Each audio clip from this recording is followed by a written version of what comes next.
Let's see what it does. What it prints. Russell. Oh, Russell's selling off hard. One sec.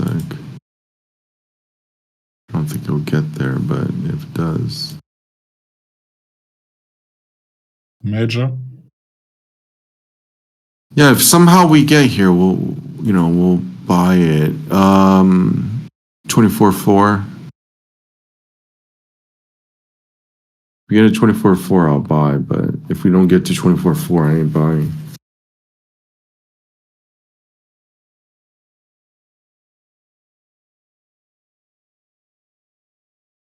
But again, like I was saying, if you look at the Italian, the Bund, and everything, there's a lot of, the Bonos. There's definitely upside, and I don't mean intraday. I mean longer term trades, which you get into the mindset of like, well, even the market's going down, I'm looking for areas to buy or accumulate to ride it up until the end of the year, and that's what that's my mindset and my time frame.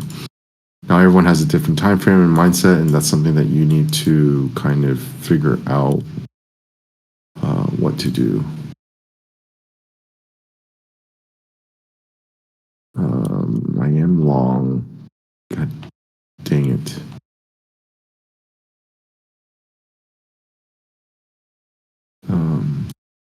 I'm just, I'm only doing like one or two hamster trades, like I told you guys, and then that's it.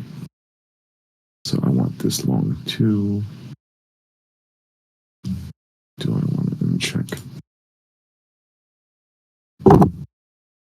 Oh, I do not want that long yet.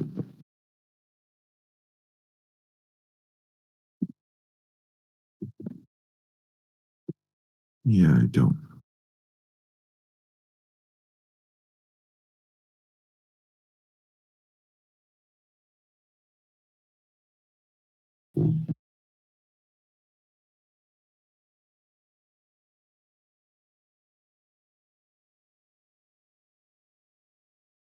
Seller stepping in NQ.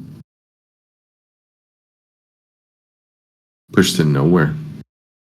Continuation with the fake highs.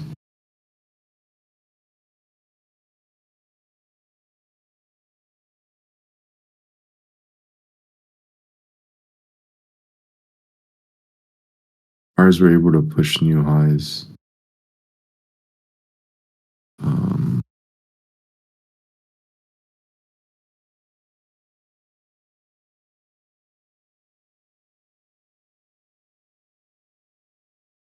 See what happens here.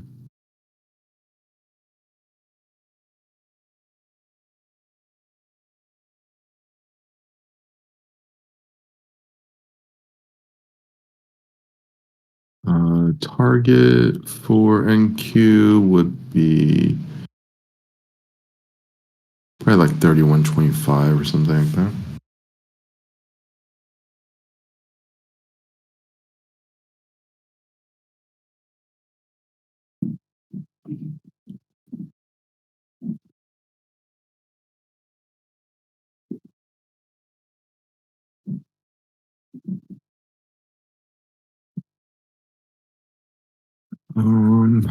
What else do I see?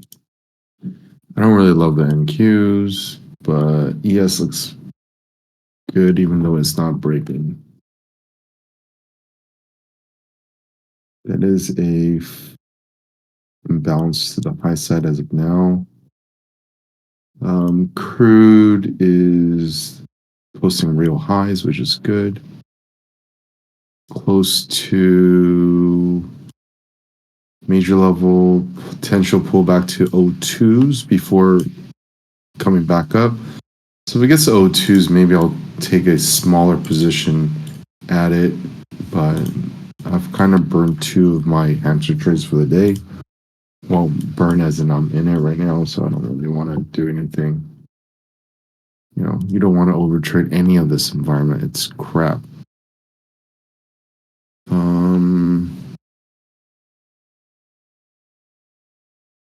I don't hate this long in gold either, but I'm again burnt. What I'm seeing is we have a positive bias weekly, potentially easily going to 63.9. So if you do like this wouldn't be a bad trade. The only issue is that we are coming into holiday season, so can things drift up? Maybe, maybe not. It's bad season for gold per se. In general, but crazier shit has happened. So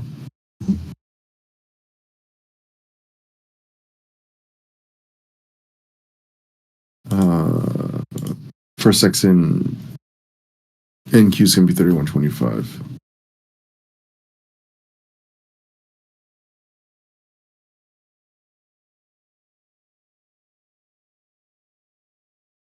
Energy names are picking up right now.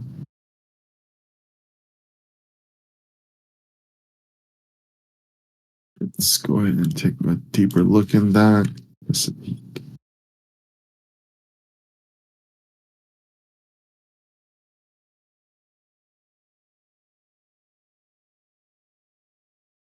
DHK doing very well, holding good highs.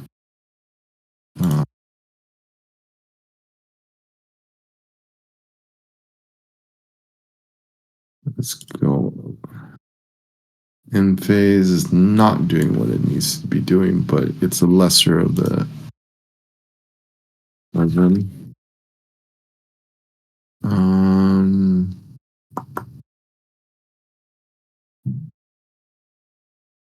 XLE is breaking out, holding good highs. Should be roughly about here, and if they break through here, there's just going to be a lot of movement in XLE, so keep an eye on that.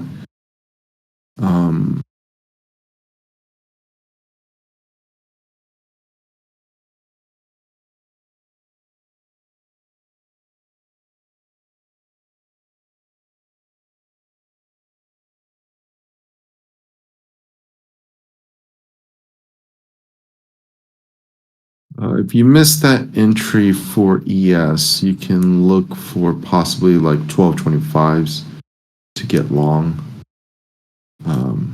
If you choose, or if you have the same buys as longs. For NQ, I don't see anything good.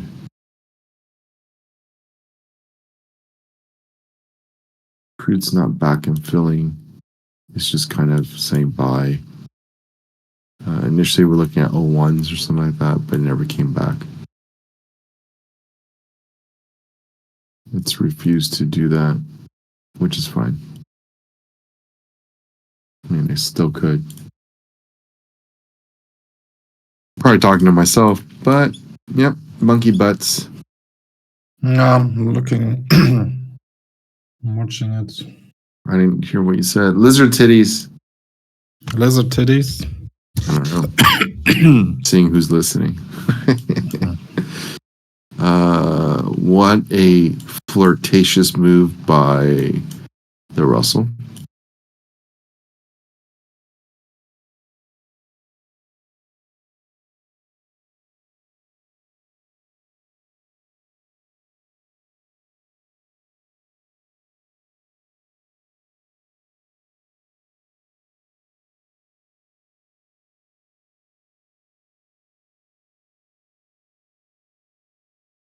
I don't know how much more the Russell has on this high of the day right here.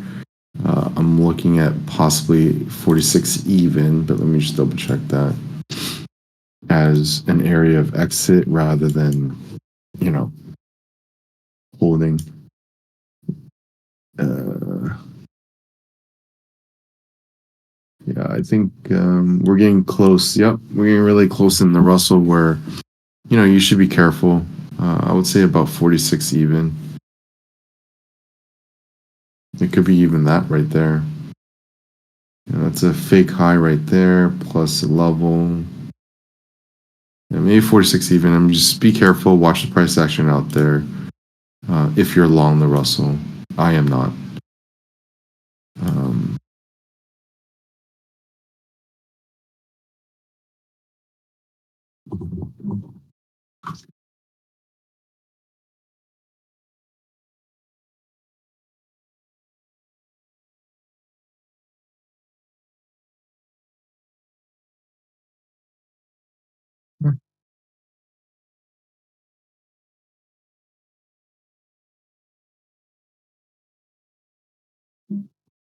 Yeah. What else is there?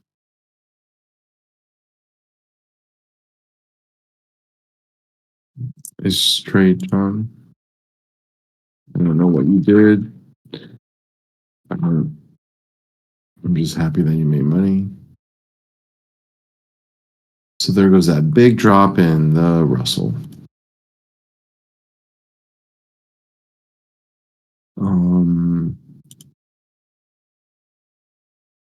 So, just quickly explaining why that was something that alerted me as far as, watching the Russell possibly falling out the sky there. We had price action. It kind of back and filled into the area. Sure, it wouldn't get to 46. We got to 47. But there's a price action back and fill there. And it doesn't have to get all the way back up there, but it's damn close to it. That being one, false high is another, previous high of the week, and with a lot of these wicks on top on the daily, it's just a very scary area, price action wise, fundamental, or not fundamental, technical wise.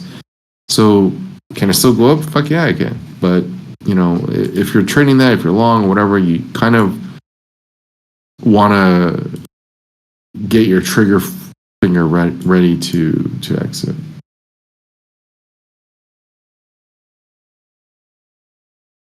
Plus,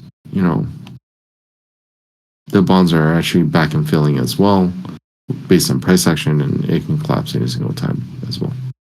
They've done a lot of actually, yeah, the bonds could just fall in. Looking at things right now, I preferred it to get a little bit higher, but they could fall in for a good day trade to the downside.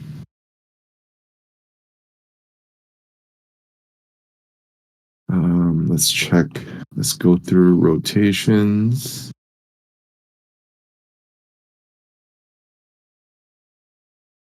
Bitcoin is exploding to the upside. Jesus Christ. Ethereum as well. Good for people who did it. Lumber's been in the middle of fucking nowhere and don't want to trade it. Live cattle had a big drop, but missed it. Not going to chase it. It's thin. Don't want to do it. You don't want to chase something that's thin. Corn's on the downside of the shit. Don't want to touch that. It's just a big consolidation. So is soy. So are oats. Soybean meal. In a big ass consolidation. Don't want to deal with it.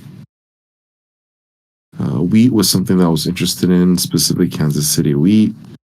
It's so I was going to get long there yesterday. I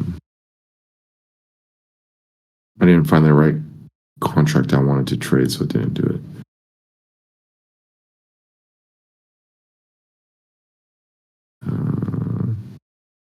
Let's look at other stuff. Lean hogs. Nope. Looks like shit. Feeder cattle kind of looks like shit. It's just a huge fucking back and fill. Don't care. Apple. Breaking up pretty hard, but it was a great pullback. Yep. It's probably just gonna go up, to be honest. Google, Nvidia, Netflix, Apple, Amazon, Tesla.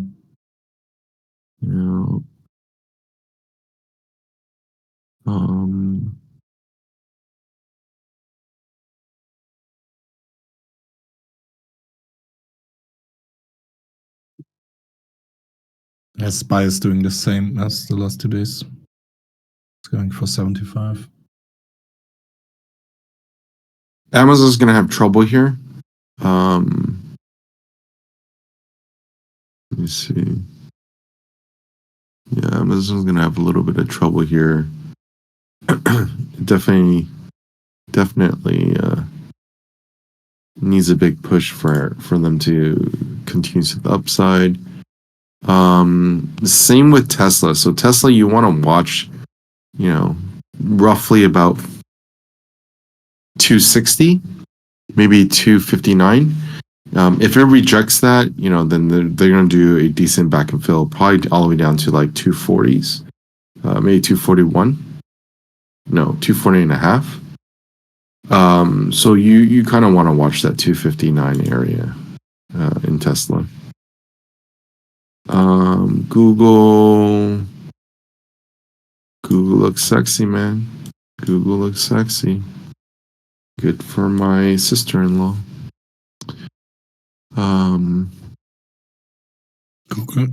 Google has almost no put interest to the downside.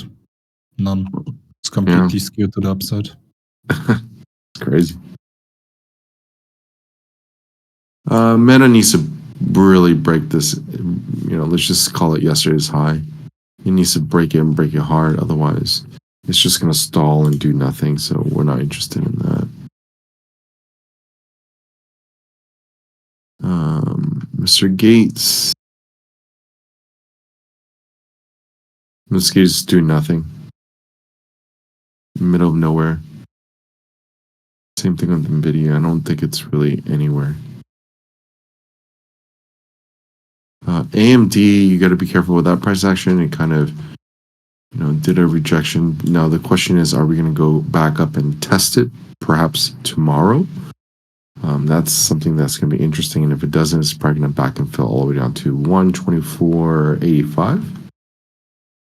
So that's something we got to keep an eye out on.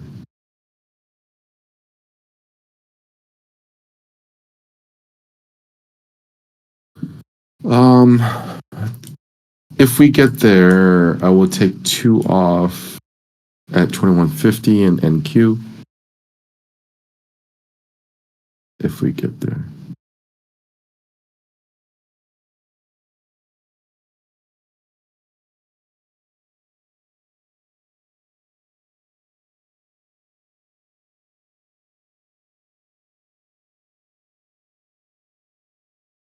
Sorry, in ES 2150. NQ is 3125.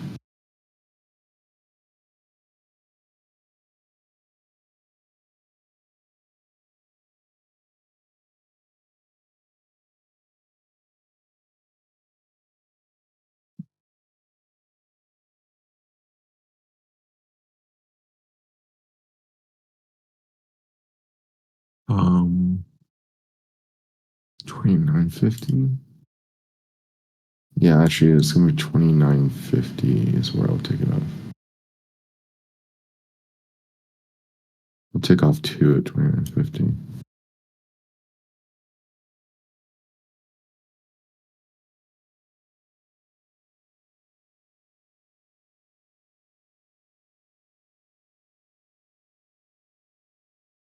Let me just double check some things.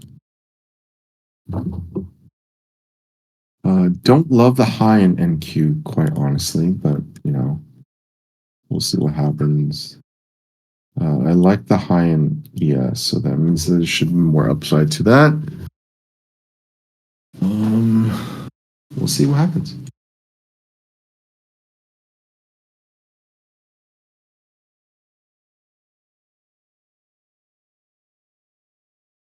Everyone's awfully quiet today.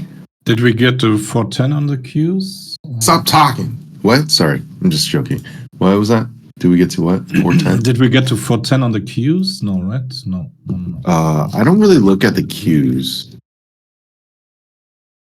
We did not get to 410. I see. So my question, do you think Qs is a better indication, or would you rather just look at NQ? I've heard it both ways, and I agree with both. So the thing is, what I've seen, so I'm only looking for them from the options perspective, right? From the What GEX, right? Yeah, and from what I've seen the last few days, SPY was the driving factor, Mm-hmm. and the options interest in the SPX was kind of balanced out. Mm-hmm. Then skewed once SPY said no, we're going up for sure. And looking at the Qs, we're kind of close to major positive gamma, where we might reject.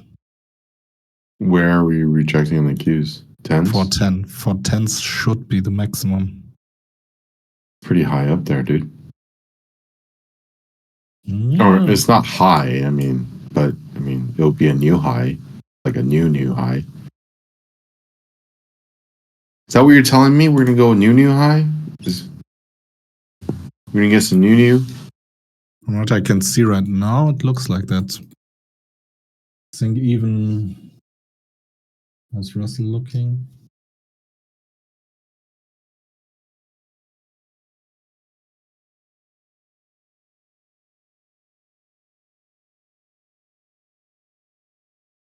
There's an argument to be made that IWM.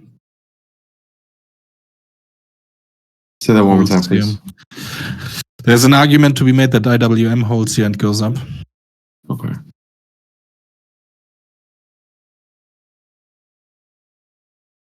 Crude's gotten to that level. I'm just waiting for if we get anything to get long with. But again, I'm already hamster trading fucking ESNNQ, so I don't even know if I want to get into this. Maybe for a little bit lighter.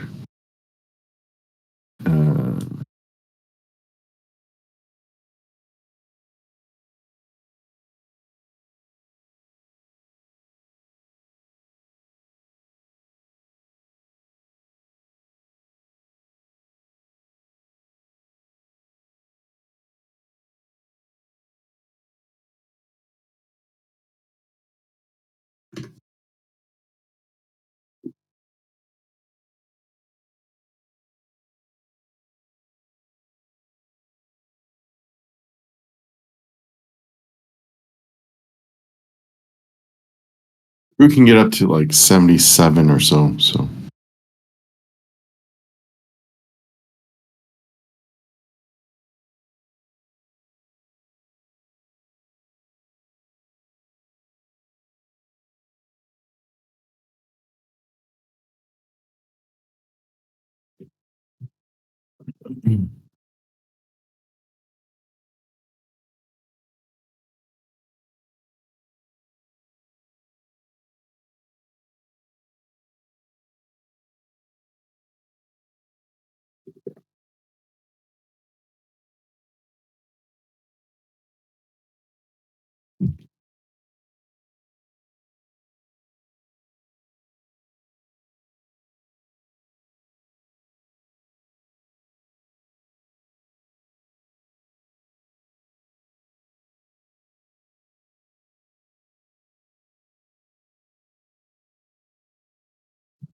A big player here in the offer.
See if we can print 07 in crude.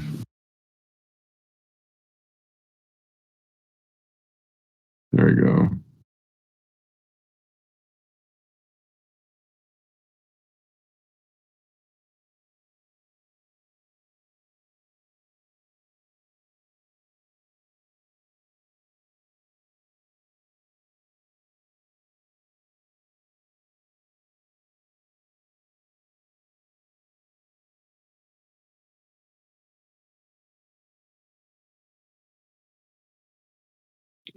Still holding on to everything else. That was a pretty big push by the buyers in crude, so they have to continue. Pretty big push by the buyers in ES. Not a lot of success.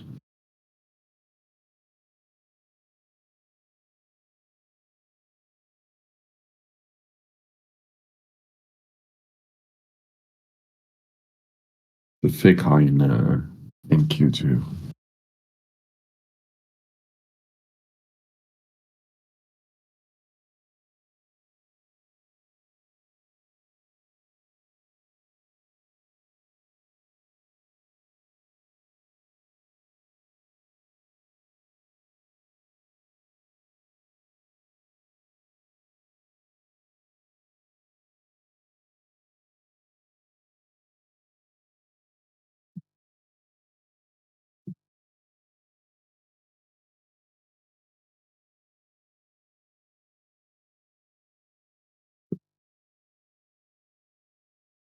Good morning, everyone. Hey, boss. Hey. Yeah. So you were going through like all the commodities. So I was actually looking at wheat yesterday. Same. Took a trade this morning on it, but this is obviously, I know people don't like longer term holds. This is more like a 3 month to 6 month type of play. Cause I don't know when To the it'll upside, pop, right? but yeah. Yep. Yeah. Cause we're at like 20 March, like COVID levels. So Give me a quick second. I just got some alerts. All right, I'm out. I took some off at 2150 in ES, and same thing with NQ at 29.50. Just FYI. Sorry, go ahead, Retro. no, I was saying, you can look at the chart and we're basically at like COVID levels. So those are great charts to play anytime we're back like in the COVID era or pre-COVID era. Those are primed for, breakouts. And Yeah. then with all the tanker and the shipments being rerouted, I don't know how much of wheat gets transported through the Suez Canal, but I'm pretty sure there's got to be some impact to some of these commodities. So I played wheat before, so I feel like I'm comfortable with it. So I do think there's going to be impacts, some inflationary impacts coming, not just on crude, but on other commodities that go through the Suez Canal. And then Panama Canal also has some bottlenecks, but that's because of like low water or something like. So they've had to reduce the number of ships going through Panama, but I think that'll sort itself out. But the Suez Canal can be a bigger issue, and then other countries in that region can do similar blockades if they want to. For example, Iran. So it's just there are risks in the market right now, and I think. Wait, how much do your options cost for that? Oh, wheat is super cheap because it's only like $5, and so the options are like 30 cents, 40 cents. That's tight. Yeah, so it's like such a low risk play. Mm-hmm. Like options in April are like 35 cents, 45 cents. Or options in July are 55 cents to 60 cents. Do you risk Options mitigate on in- a spike? On the who? Do you risk mitigate on a spike up, or do you hold the full position? Well, I have a target price.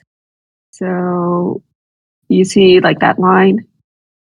So I wanted to get to like that 200 moving average, which is like just above $7. So I would take off somewhere in that area.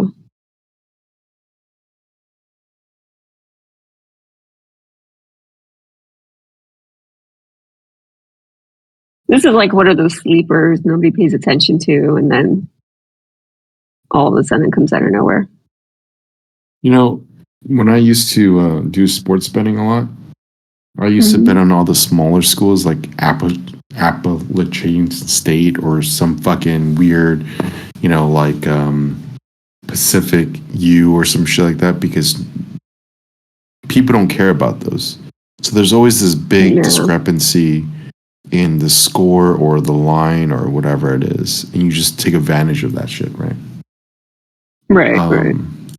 So I completely understand what you're saying.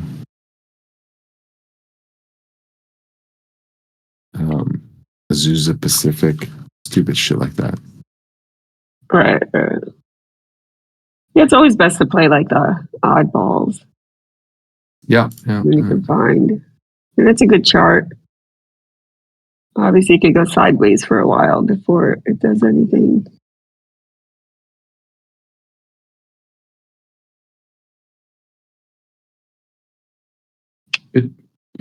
Good eye. I was actually talking about that yesterday too. I just didn't pull it. It's good stuff, Retro. And again, I think like it's really like people really aren't paying attention to what's happening in the Suez. Like this was on the radar last week, and the Mhm. market just woke up to it like yesterday, right? So, and that's only because crude is always the obvious one that comes to mind, but Mhm.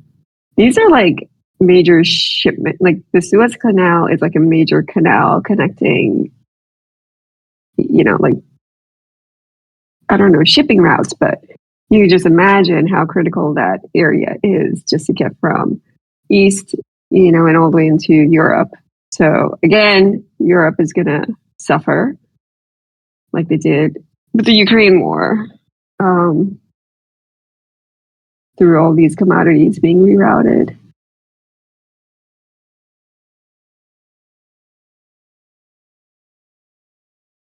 Good stuff.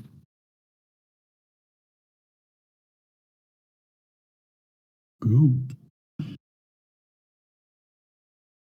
Um, Huh. Look at Russell Zero, huh? yeah, fucking insane. Um, IWM is pretty skewed.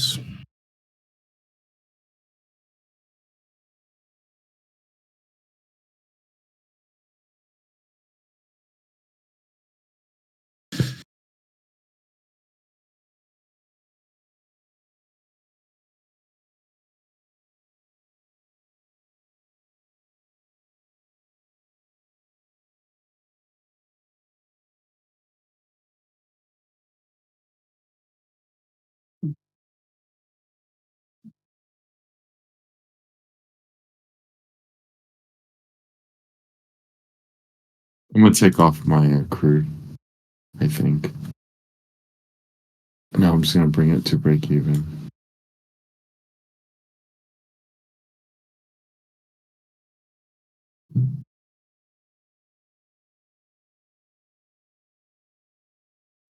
Bring it to break even.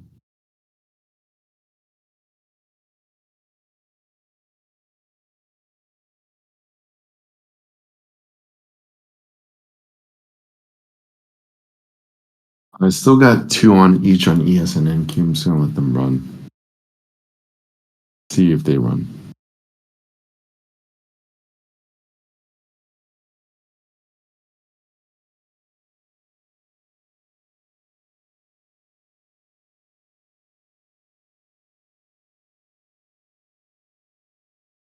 Obviously, the overnight high is going to be important, so you want to pay attention to that and see if it rejects or it does, gain momentum or whatever.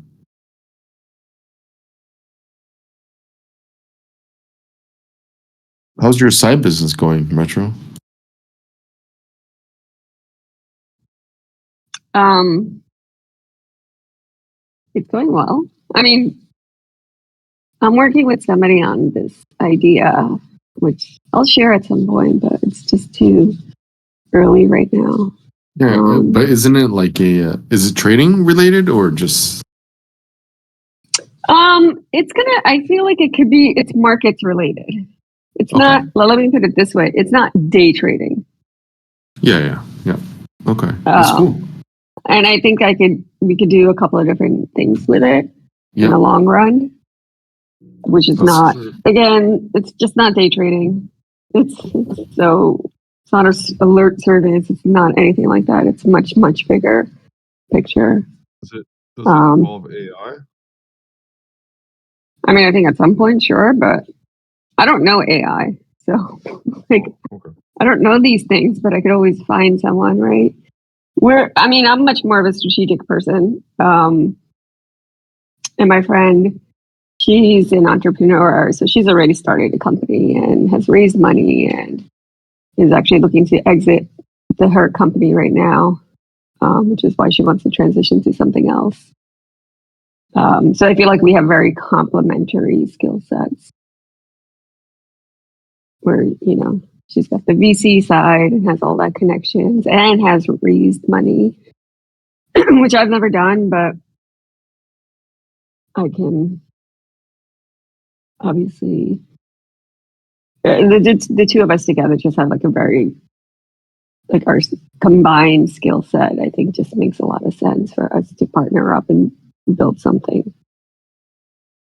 But and we have a couple of different ways of, and we're already like when you start a business, like you really have to think about your exit strategy. So that's kind of like why we have a couple of things already in mind of like how we would exit, and therefore what's that path to get there, right?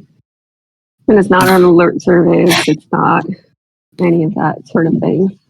It's crazy because a lot of people think about their exit strategy before anything, which is, I don't know. Which is what you should be doing. I'm not saying you shouldn't. I'm just saying it's just so weird to me. It's like, wait, I mean, I'm not saying you're wrong. Oh no, it's always like that. I mean, in venture capital, like that's like you need an exit strategy because like they're putting in money. They want to know how you're exiting. And honestly, it goes back to trading too. Like you always have to have an exit. Like you got to know when you're getting out, either for a profit or a loss. Yeah, like the old school way of thinking, it's like just do the business first. Why are you thinking about exiting when?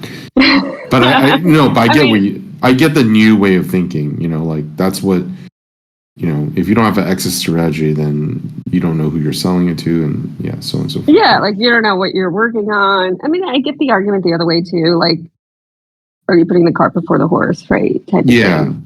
No. I get what you mean, and it's just it's fun.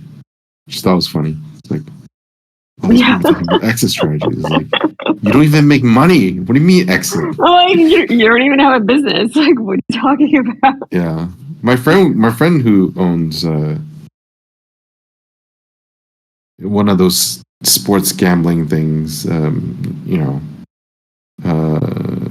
He's been saying that too. And anyways, all right, sorry, I mean I bombarded the parade.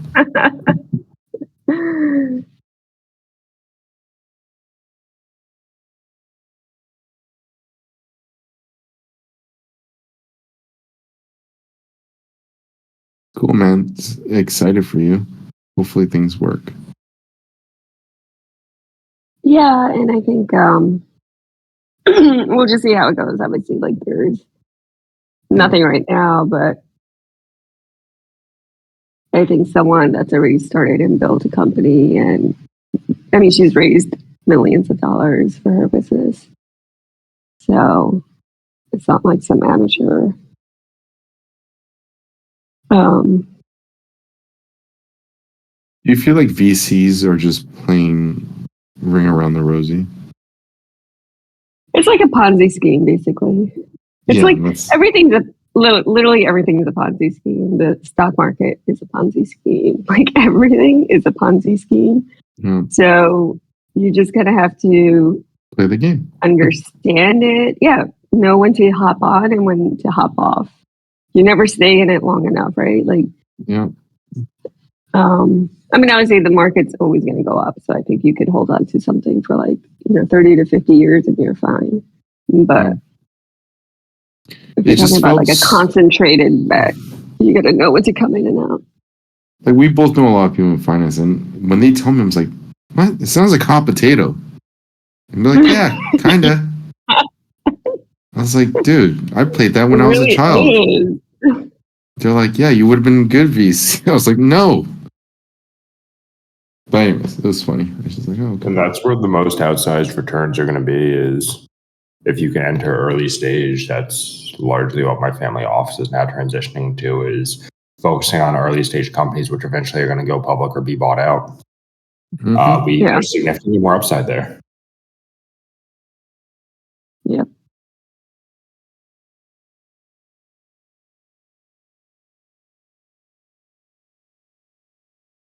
Pretty side of Wall Street.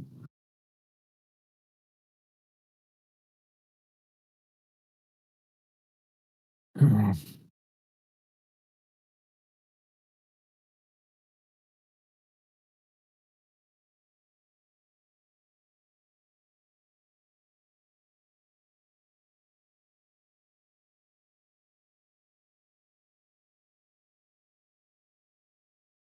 Are you trading right now? Numbers? Yeah, discretionarily owned accounts. And then a fair bit of spot currency exposure, though, at the moment. A little bit on ES and NASDAQ. Those are in some accounts which aren't under my name, but currency accounts are. Okay.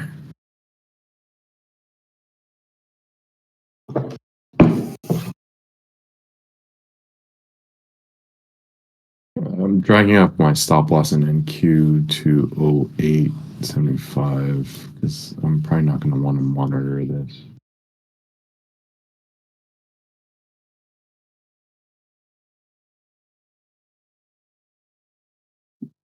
Where do you end up entering long?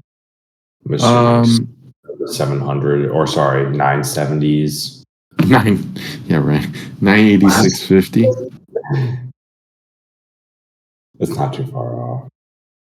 986.50 and 700's far. Oh no, I meant to say 970s. Such as 975. That I don't know. I thought I entered late.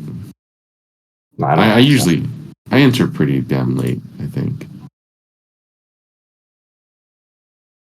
I mean, if your stops are below, that's 25-point stop. It's not too bad. Mm. But someone's probably going to be telling you, "Oh, I trade with a 3-point stop on Nasdaq." I call them my daddy. Yeah. Dragging out my stop loss for ES as well. I'm leaving my stop in Aussie.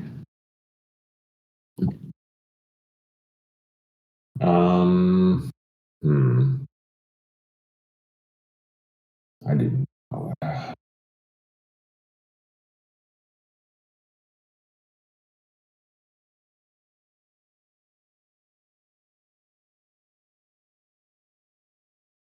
NQ's at overnight highs right now.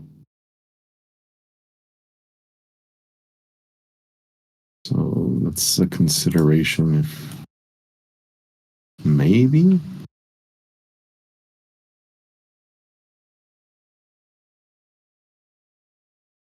It's a lot of buying too. Just gonna leave it, see what happens. Yeah, I think the only good trade, let's say yesterday on ES, probably was on the pullback into 4804. Yesterday? Yeah, today there's nothing. I didn't really. Yeah, I didn't trade a ES yesterday. I thought it was tough. I tried to. I came within one tick of being stopped out. I think I took 25% of a full position. I liked how it was setting up. Ended up 814.50, 814.75, and I had to stop at 817.25 or something. Yeah, I think you had finished, or I was speaking with Timmy, Harvey, came literally within a tick of stopping me out, and then ended up flattening 50% of the position at around 807 or something. I was simply looking for 2.5, 3 hour scalp at 20% size. Because no good setups. I mean, nothing's pulling back much. If today we were to pull back into 84.05, I'd consider another long off there on ES. On NASDAQ, I don't even want to fucking. Maybe if we pull back into 16,912. Is that going to happen? No, maybe tomorrow. Gold, nothing I want to trade. I thought about long in gold. I opted not to, but I guess it was a smart move. Also got out of crude early, which is a smart move. move. Luckily,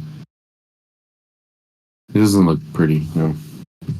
On crude, maybe I'll consider. I have a pending limit order at 74.38 right now, or 74.38, 74.31. So 2 pending limit orders, which are essentially alerts. That's it. And then let's look at if my face is being ripped off today. That's initially where I wanted to get in, 74.38 to 74.31. Slightly missed pullback, yeah. Yeah, that's exactly where I wanted to get in. Okay, let's see. In your guys' experience, if we get a pullback and the midterm players actually take profit, Wait, say that again? If we get a decent pullback in January, for example, and midterm players take profit, it's going to be quite fast to the downside, right? In crude or in The indices. Yeah, I think so too. But do you see people taking profit right now or no? No. Seen people stacking. Yeah, that's why I'm not too quick to take anything off. I'm not too quick to take anything off. I thought NQ might reject the overnight highs, but I guess no. Yeah, I'm pretty much once again. Yesterday you weren't on my actual strategies, not the discretionary fun shit. Right now, I'm short ZB from 124.15, 625. Short GC from 2047. Short Dow from 37,860. Long ES from 48.14. And long Russell from 2046.6. Look at you, just having your hand in every cookie jar. I am pretty much fully hedged because long 2 of the equity indices, short 1 of them, and short bonds, and short ZB. No trade on UB. I usually do. That's odd. We need to look into that. Short GC, short Dow, long ES, long Russell. Russell's a good long with the interest rates and everything else. I think it's an awesome long. I just missed it. Good shit. Where did I short YM? Oh, I'm barely in the shitter. Okay, that's fine.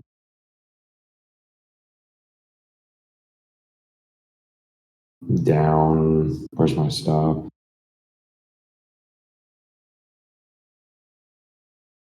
Oh, yeah. My stop is about around previous day high, slightly above that. Let's check GC.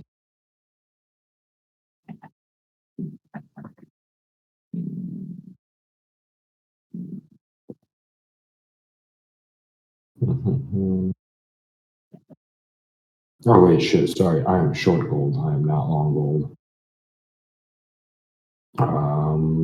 Yeah, short gold from 48.3. No, sorry, 47.3. I'm short gold. With the hard stop doesn't really matter all too much, but 2061 is hard stop on gold. But usually volatility or a dynamic SL will take me out. Full take profit on gold is 2026. Improbable we see that today, but wouldn't complain if we do.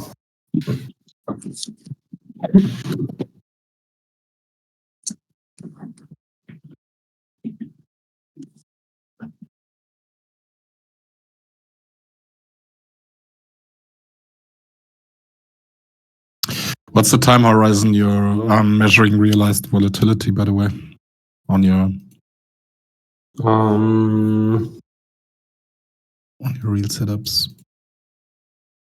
It's because we reparameterize daily, it's anywhere from the last 5,000 ticks to the last 12,000 ticks, depending on the security that's being traded. Or it can be as low as 2,200 ticks, depending on the security. But it's a non-linear format. We primarily care about what's the volatility over a given number of trades as opposed to time horizon, because that's going to drastically change for Globex session 2 versus if you keep it on a per trade basis. You don't have the skew which you normally encounter during Globex on a time basis.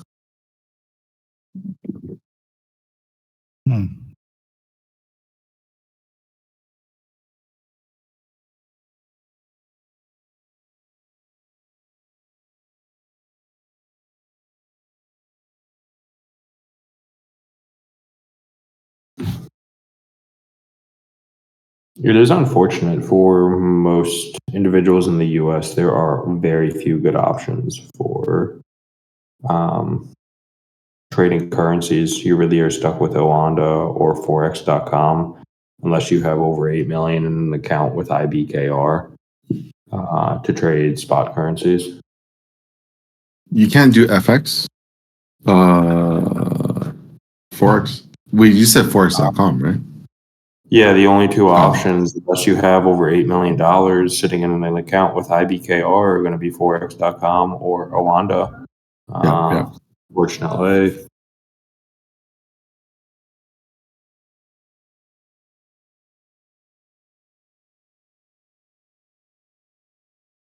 Oh, fuck.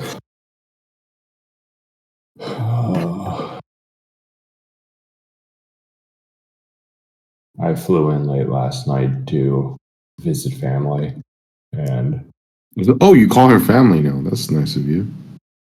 oh, wait, what?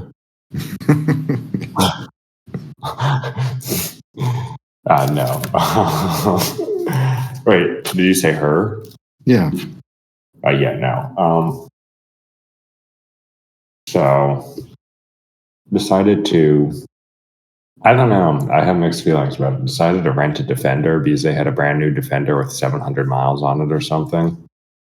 I don't know. It's not for me, but I could see how a lot of people like it. I thought you were going to get the, I forgot what it's called, the electrical one. The electrical truck. Well, I was looking at, Rivians. Yeah. Those aren't for rent since I'm only going to be home for 5 days, 6 days, right until right after Christmas. And so since I'm visiting family, I needed to rent something, but I am looking at, I might purchase a Rivian.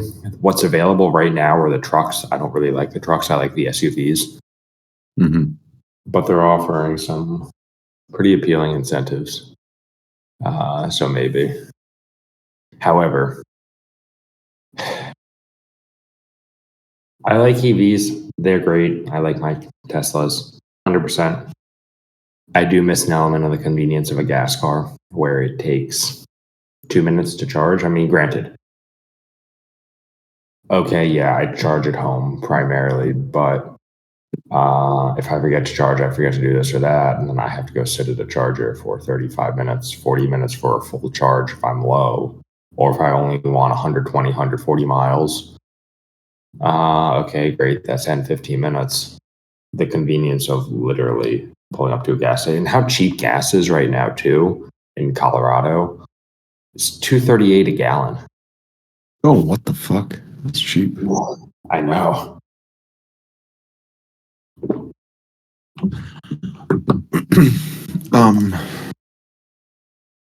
Thunder. Oh, what was I gonna say? Fuck, I forgot.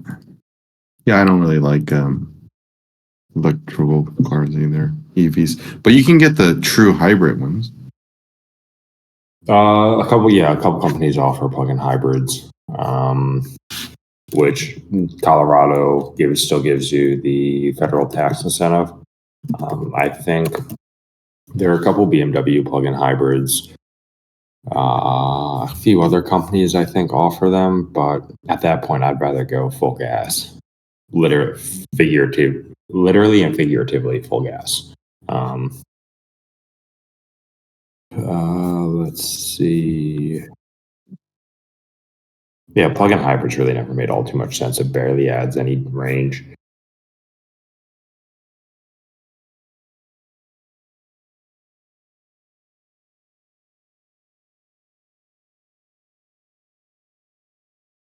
Where Q's just hit 410.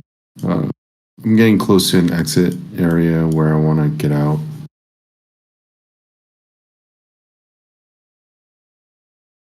But there are a few cars. Sorry, continue. No, it's good. I'm just gonna. There are a few cars which are a better deal than an EV. As okay, great. You have a $7,500 tax credit with many, and then a $5,000 tax credit in Colorado. How much of that do you actually realize back in your pocket? Usually about 33%. So if it's $12,000, you'll probably see $4,000 of that back.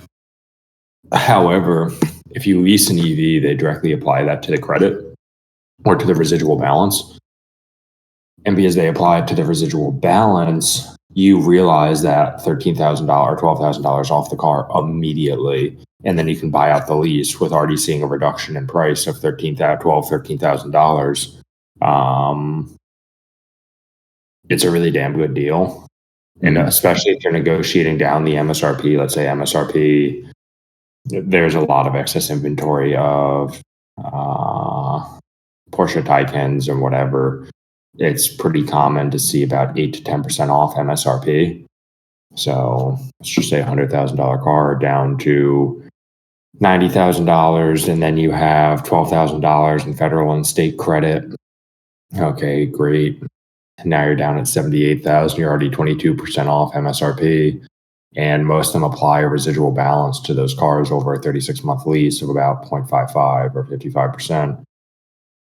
So that leaves a residual lease balance of 28,000 roughly, as opposed to the initial 50,000 without incentives. So it's overall a pretty damn good deal. And there are other cars which are significantly better than that. That's what I tell everyone is if you're looking to buy a car, the best deals you can have right now are on an EV.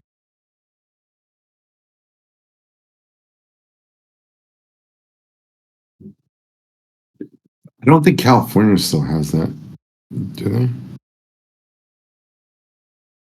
I remember last time checking, I don't think they do.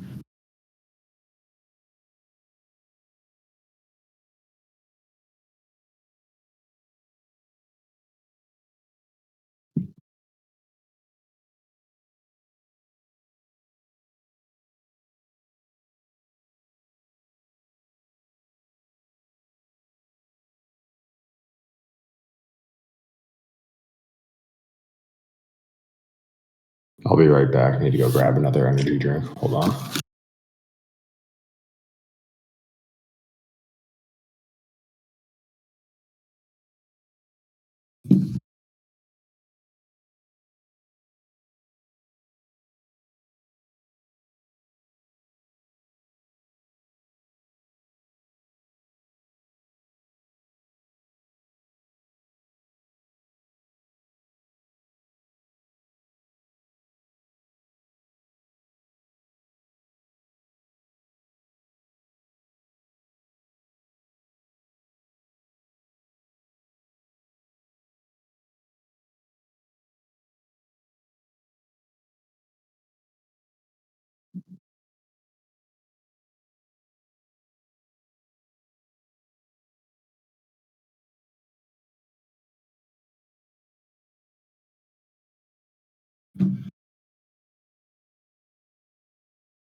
It's getting close to the time where I might be taking some off, but I'm still waiting.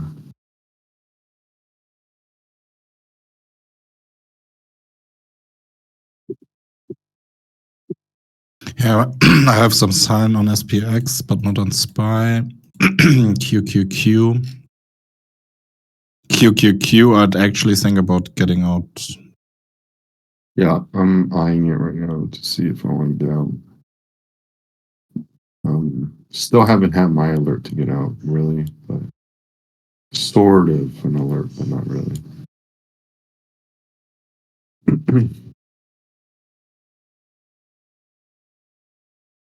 Thing is, though, they've been reloading like crazy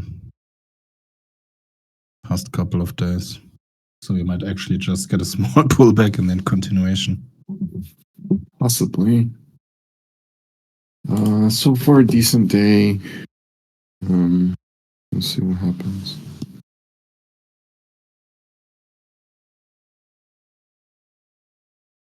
Okay. I'll be right back. I need to go use the restroom. IWM is extended as well. What, Timmy? IWM. I said let's go long and didn't do it. Damn it.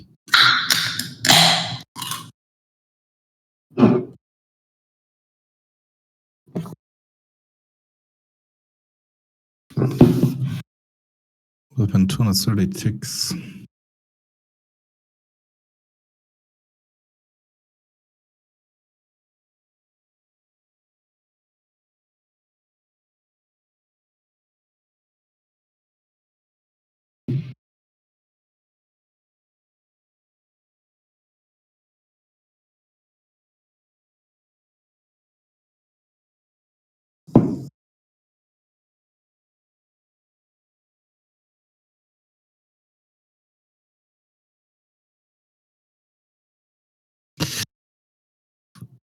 Oh my god.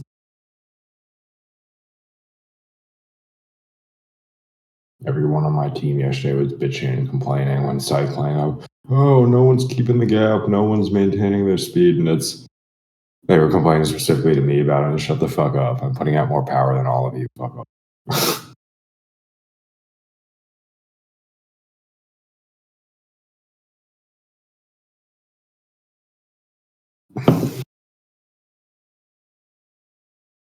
What the fuck is this? What?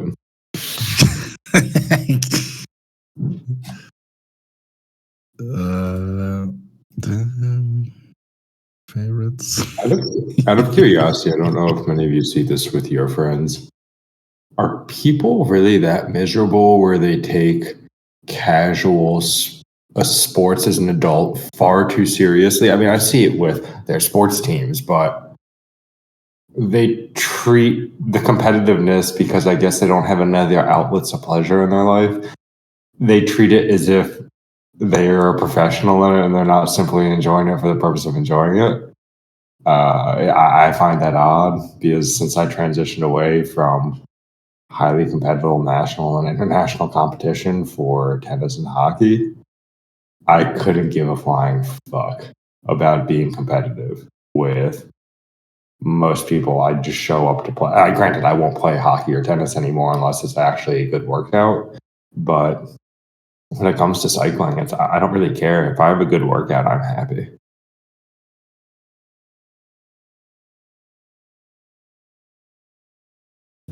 Well,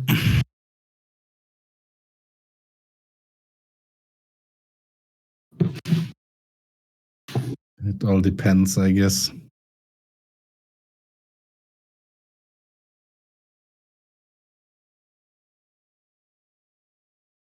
And I ride bikes for fun, not being paid to do it.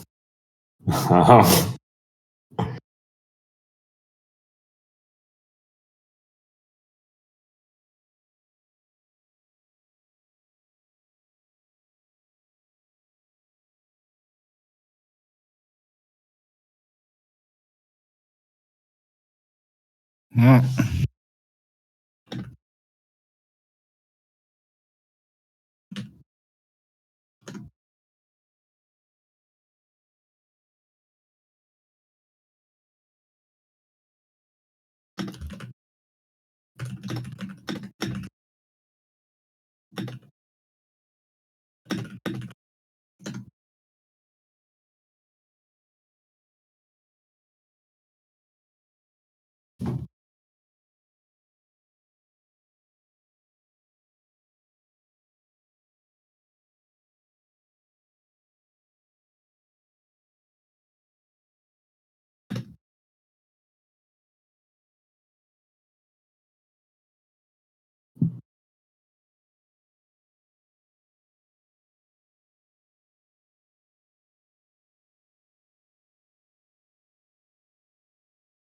IWM on the weekly.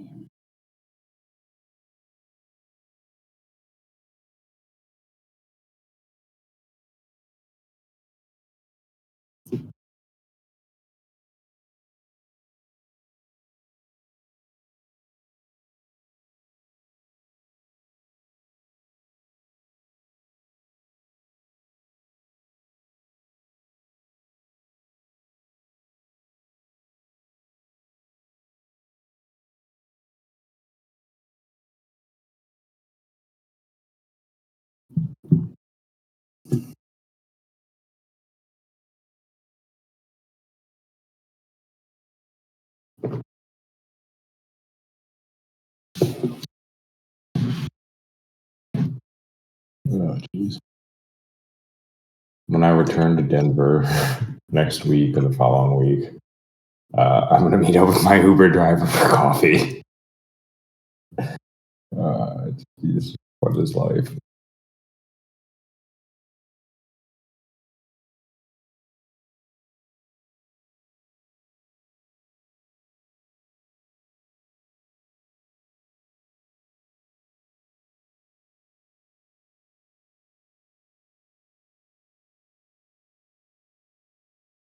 Yeah, Christ Almighty, line that up with the.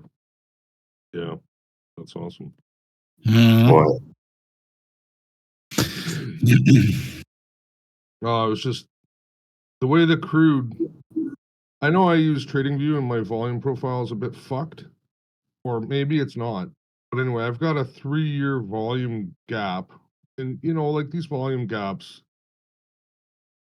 there's arts and crafts to it, but I mean, it filled it perfectly and backed off of it like, almost the way I've got it drawn to the goddamn fucking letter.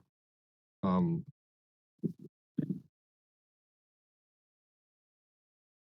like here, capital flow. Now, yeah, they're like fucking trend lines, right? Like, so that box area there or whatever, that's the volume profile gap, right?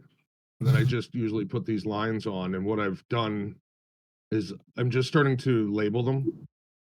Yeah. Right? I think if you have all these lines on your chart, you're fucking lost. And if you start to label them, then at least you have a fucking idea what the like. I've come across lines and I'm like, what the fuck? What the fuck is this? Right? Especially if it's not a straight line, you're like, what the fuck? What's the what? So label your charts, and then I don't know. I just thought that was really interesting that it just gap jumped to the ladder and then fell back down. But it's This going to gap jump was really 76. good, right? Because look at the low node. It was right on the center rotation of this gap jump, and then look at the other side of it is basically a high node there. I don't know. I'd have to look into it more. Sorry, go ahead, Timmy. No, nothing. I just see SPY is going to 76. Well, wait. No, that's QQQ. Yeah, SPY 176 for sure. For sure.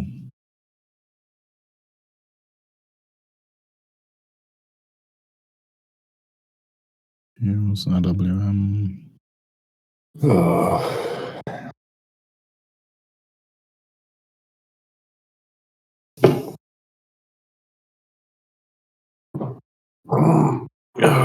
I'm watching this come down right now.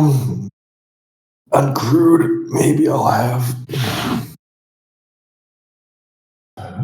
Probably will end up filling and then stopping. That's okay. Living life to the fullest.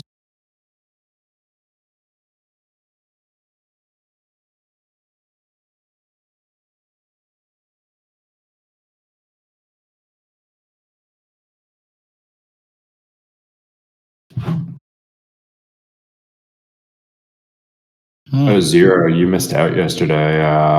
I posted, then deleted. I ordered two. Were you? Yeah, you weren't here. Ordered two espresso machines from Amazon. Oh yeah, you told me.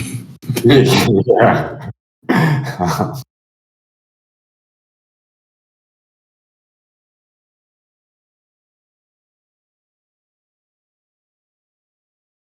Oh, espresso. See. Mhm.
For a while, before transitioning out into real estate, because I was confused.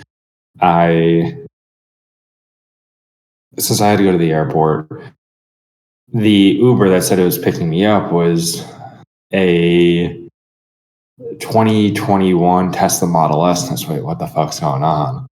I'm not paying for Uber Black right now. And this guy picks me up, and he's some nice 77-year-old guy, and we start shooting the shit about everything. And next thing I know, he's telling me stories about when he was a stockbroker. He was fully technical. He said, I never managed money on really a fundamental basis. He always managed it primarily on technicals. So I figured at the end of a 40-minute Uber ride, ask him if he wants to grab lunch or coffee sometime and just shoot the shit. He swears like a stockbroker too. Pretty cool guy. Might as well. I would. But you wonder when you see some guy picking you up in $100,000 car driving Uber, and he said, "Yeah, I do this for fun. I like to leave the house, meet some new people, and essentially it's free. I make a little bit of money here and there. Don't really need it, but it's fun. Need someone to pass my time being retired. That's cool." Don't a lot of Uber drivers do that? Like, just do it just for fun? I wouldn't say a lot.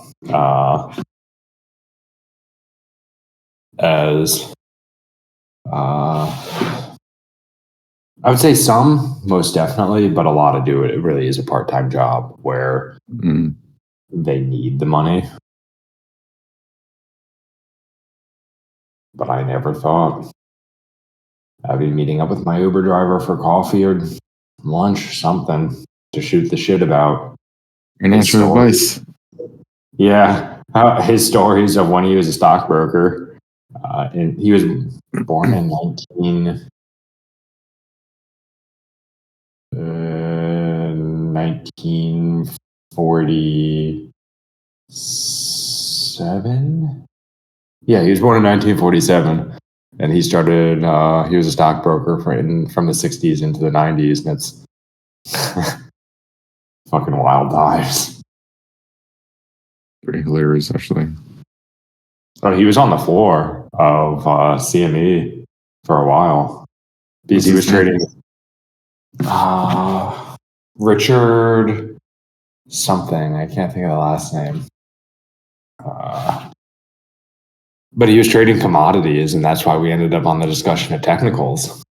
Because he said, yeah, if you can't manage risk on those, you're going to be blown out so quickly you won't even know what to do. And I like this guy. Just wondering if those guys know him, that's all. Took one off here in NQ. FYI.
Taking one off here on ES.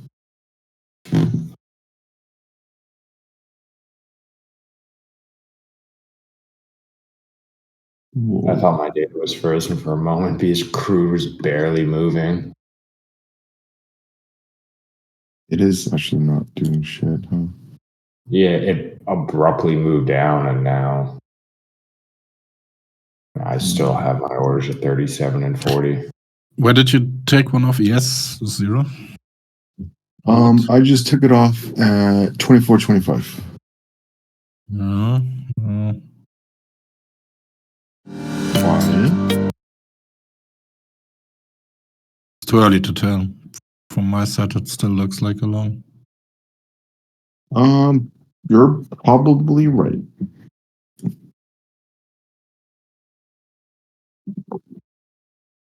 I took a little bit based off of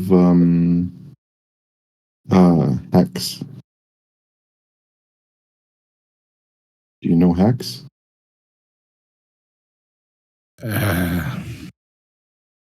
Hexen A CK or Hexen EX? It's a new stuff, man. You can't tell you about it. It's crazy. Crazy. I see. I just took it based on what NQ has been doing. And it was ultimately just a hamster trade by me anyways. Yeah. So what is it? It's not that great. Honestly, it's like a as of now, like a one. No, it's like a Yeah, QQQ is actually.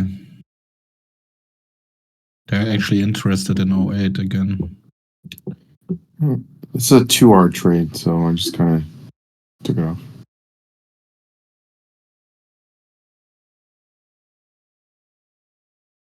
Spy has to fail. Downside, yes.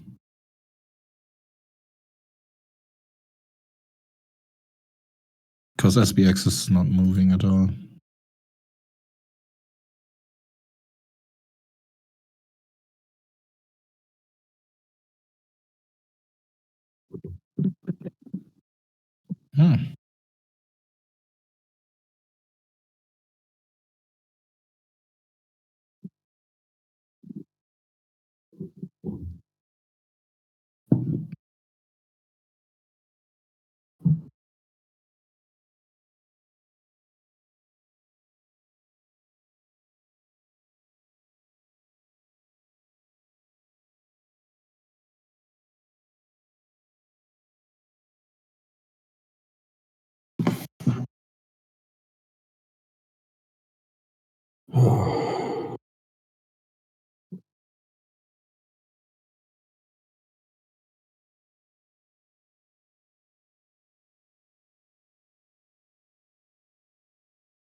Okay, so this is what the terminal looks like, and there's multiple things to unpack here.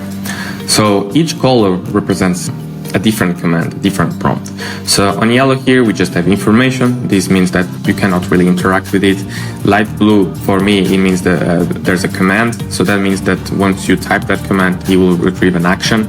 On the sides in orange, you can see the data sources. So in this case, let's say I'm interested on news, right? What it does, it displays news articles based on term and data sources. And I can use bstock as data source or feed parser, okay? And then on the darker blue, we have menus. And a menu is basically a collection of other menus, so like submenus, or a collection of commands. So let's say I go into stocks, okay? I'm into stocks, and what you can see now is two commands here. Again, the data sources. Did you see it? I'm deleting it. Deleting it. Deleting what? No P&L. Oh, why would you do that? What's the difference? Where'd you put it? Put it. I messaged you. Yeah, I know. I was just making enough time so I could screenshot it. Oh, cool. Just I deleted that shit quick. Are you fucking kidding me? I love it, Harvey. Zero. Did you end up with a fill on crude a moment? What the fuck? Hold on, let me see something. I'm really. What the No, fuck? I exited crude. I took a small loss on crude. Fuck. I didn't like it. Am I missing something? Crude traded into my price and didn't fill. I didn't leave an order there. Did you? Yeah. No, the low's at 39. You said 38, right? I have an order at 40 and 37. Oh shit! I don't know. I'm really confused because it's a market of touch order.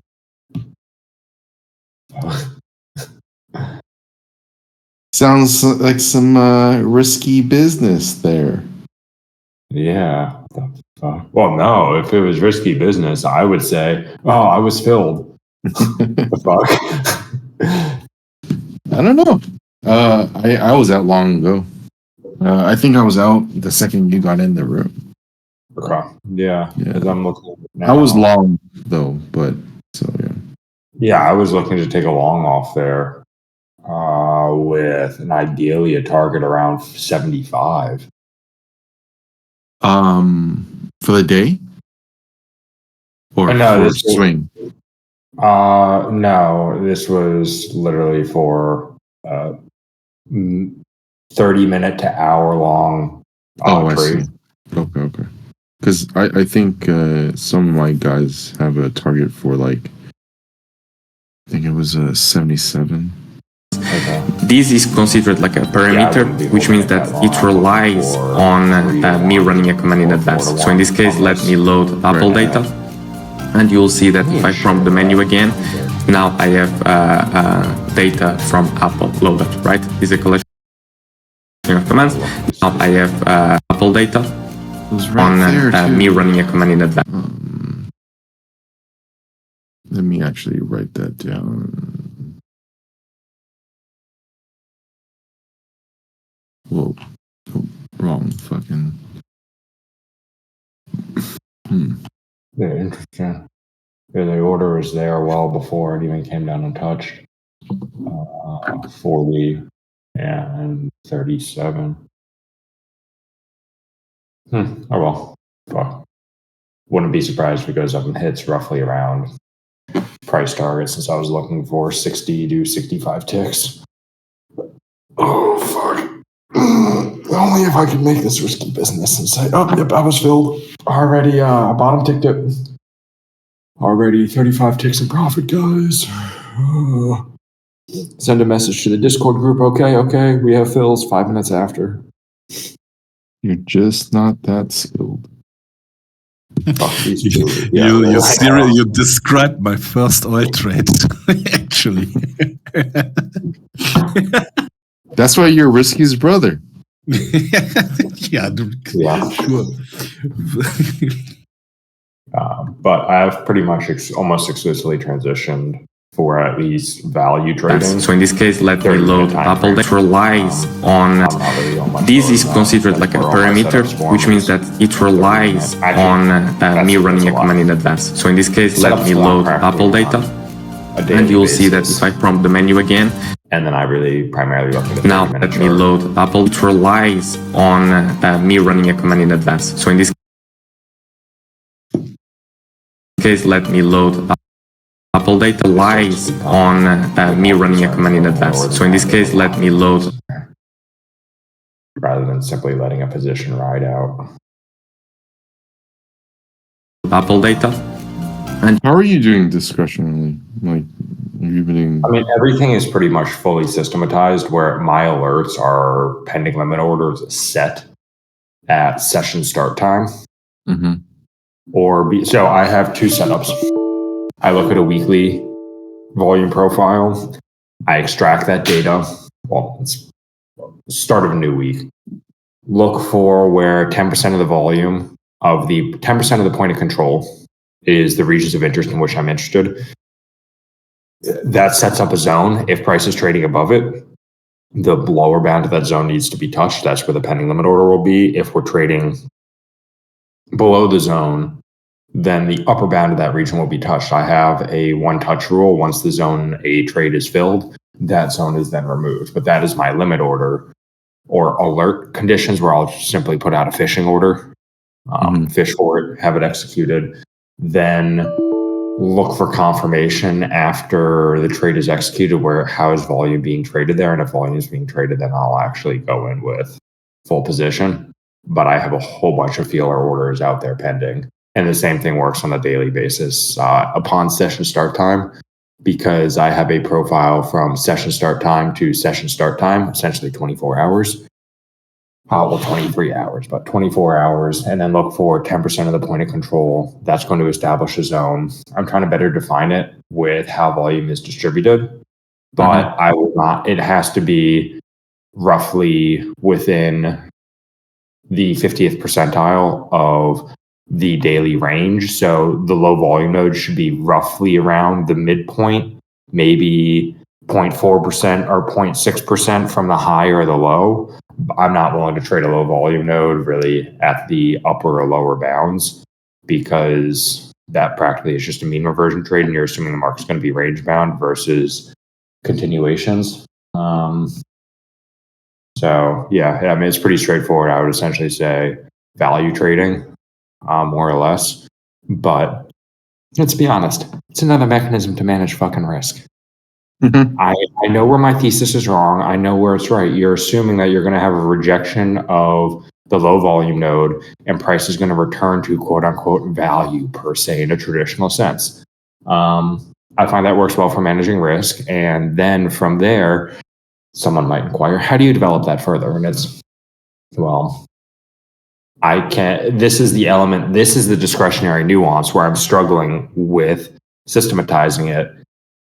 Of you have the order fills that provides inherent positive EV with a pretty significant upside skew. And then the confirmation aspect of being able to scale into a position if you have X, Y, or Z component fulfilled, that's where you can drastically skew upside. Because if you can go from a 40% win rate with an average of 3-to-1 or 3-to-1 R on a 35 to 40% win rate, and then you have a confirmation mechanism after the order is filled to add to that position, which maybe increases your probabilities to 50% when you have the confirmation associated with it, you can make a shit ton. But do you have the patience to literally maybe take 2 trades a week on NASDAQ, 2 trades a week on ES and all these other instruments? No, most people don't. They want to fucking be trading every day. It's boring. Yes, I can.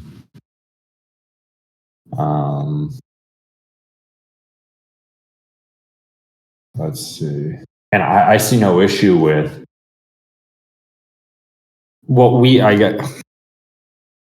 I guess what we consider a trade versus a scalp. And I would say realistically anything under 15 to 20 minutes is a scalp. Yep. Well, I don't. Yeah, I can see why you're saying that. Because it could just be a.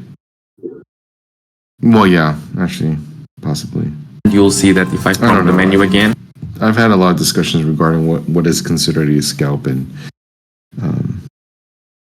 I think the way I define it statistically is, oh shit, I'm short off of. I took a stab at ES.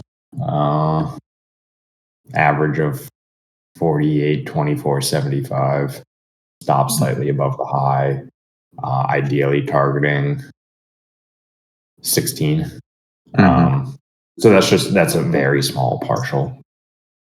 Because the underlying thesis is predicated on how volume is being distributed thus far, and that a pullback into the previous day, point of control, roughly, or this week, more or less, point of control. Looking for a mean reversion there.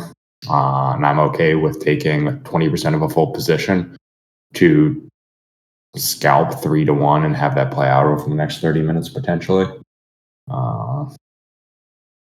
But returning to the scalping basis, I think I primarily define a scalp, A, based on time, and B, predicated fully on what percent of the daily ATR are you capturing. That's probably a really good way to define a scalp. So what percentage would you say is a scalp? I would say if you're capturing less than 0.25 of a daily ATR, roughly. So let's say daily ATR on ES is 35. If you're capturing 8 points of that, I would still say that's on the cusp of a scalp. Most people who are trading intraday would say, oh, no, that's not a scalp. If you're looking for 6 to 8 points, that's a scalp. What is the daily ATR? Hold on, let me see. Average true range. Depends. 20 is like 34 to 35. 50 is like around 40, I think, right now. Isn't today? Yeah, today's around 40s, right? I have to pull it up actually. Yeah, I don't want. I have 40. I have 40, but you could calculate it different ways. So 10 Yeah. points for today, right, would be considered a scalp. Yeah, roughly, give or take, maybe slightly less, maybe 0.2 of the daily ATR, or on crude. If you're looking at 30 ticks on crude, I would say that's definitely a scalp. NASDAQ, 30 to 40 points is a scalp. The minimum which I'm looking to take out of NASDAQ is often going to be at least 60 points, if not 80. So based on that definition, today I scalped. Yeah. Yeah. I mean, I'm okay with that. Dirty little scalper. You hamster. But that's my first exit. My second data exit from scalp. Yeah. But I think that's usually the best definition of the issue with a lot of lower time frames is there's considerable amounts of noise. If someone's trading a 2-minute time frame, what's the probability you're going to be stopped out, and then have a winning trade? Apple loaded, right? Is a collection of commands. This is a collection of menus. And I look at how price oscillates. You can see that once a command is not available, I would have had a because there's no opinion of quote unquote what is scalp, what is this or that. But how it shifted of I really want to be holding my positions longer with a greater profit target, because A, that provides you the ability to scale to wazoo with your positions. And slippage is significantly less of an effect. If you're looking at 10 or 12, 15 points on ES, what's 1 point of slippage on either side? If you're entering with a market of touch and exiting with a market of touch or whatever you want to ensure you are fully out of a position, 2 ticks of slippage, whatever. If you're collecting 60 ticks, 80 ticks on a position versus if you are scalping 3 points or 12 ticks, that 2 ticks is significant. 16.67% of your P&L in slippage? Yikes. Makes sense. I also don't think it's overly sustainable. Scalping?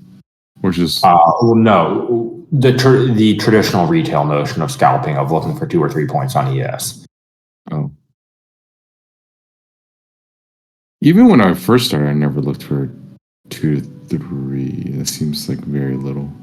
Yes, but you also had the right mentorship associated with how to structure a trade, time horizons. Oh, this was like way before then. Like complete noob.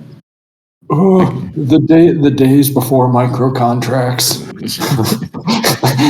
I just never thought like, getting that little amount of points was a good idea.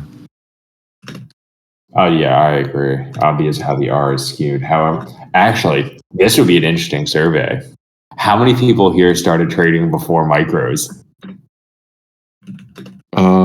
I did, but I wasn't really trading futures all that much though. Yeah, I still remember when all the micro products were starting to be released on equity indices and crude and everything else. That changed a significant amount, particularly on a hedging basis, because you could be looking at 1/10 the size, but for retail, I still think dollar for dollar combines are still the best value for retail, because you're purchasing a call option on yourself for $150 a month, $50 a month, whatever. I still think that's to limit your downside. It's a very good option. Since if you're trading full minis, you easily can lose a couple thousand a day. You also can make it, but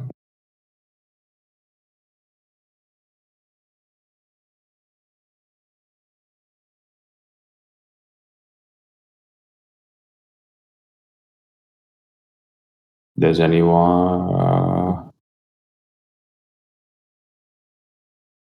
Yeah, I actually am assuming that the majority of people here started after micros were released. Micros released what? 08? No. No, micros released in 2017, 2018. Oh Jesus. Well, depends what you call trading. My first stock purchase I did was like 18. So that's not gonna say how long that's. Yeah, I don't think that's true. Yeah. May 6th, 2019 is when micro ES. Oh, not too far off. Not too far. No, yeah. I thought it was 2018, but it was after Volmageddon in 2018. If that means anything to anyone besides Zero Retro. No, I actually. Oh well, depends. I did some crypto trades. I would call those trades. Back in I know, 16. but I'm primarily referring to in futures. That completely changed the landscape of the accessibility for retail because of reducing the barriers to entry for capital necessary to trade. Also, I'm going to pull my orders on crude because one of them was supposed to be filled. The other wasn't even touched. And I don't want to try to take another stab. What the Like if it doesn't fill you in your first, you don't like it anymore. Is that what you're saying?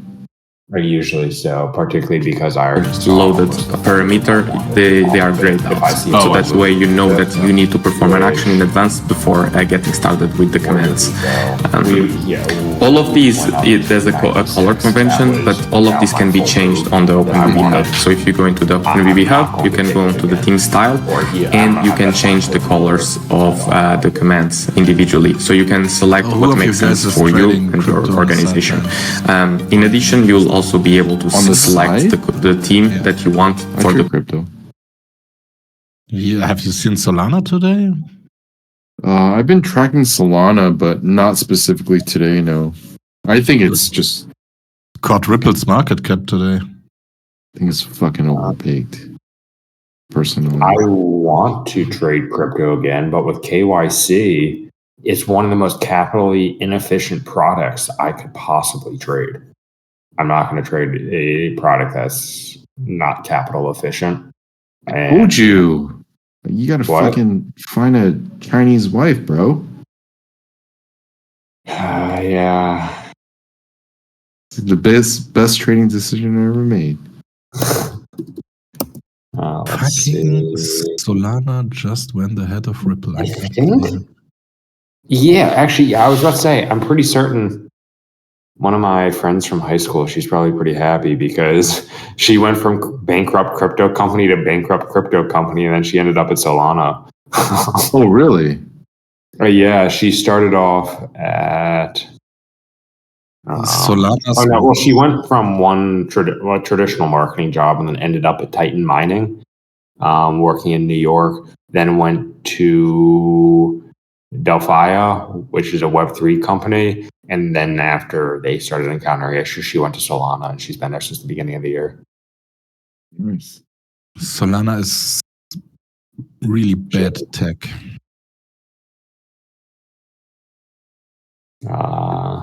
It's funny because I was just asking. I'm not going to name names, but someone. It's like, hey, do you think? Because I was watching. I just had a brain fart.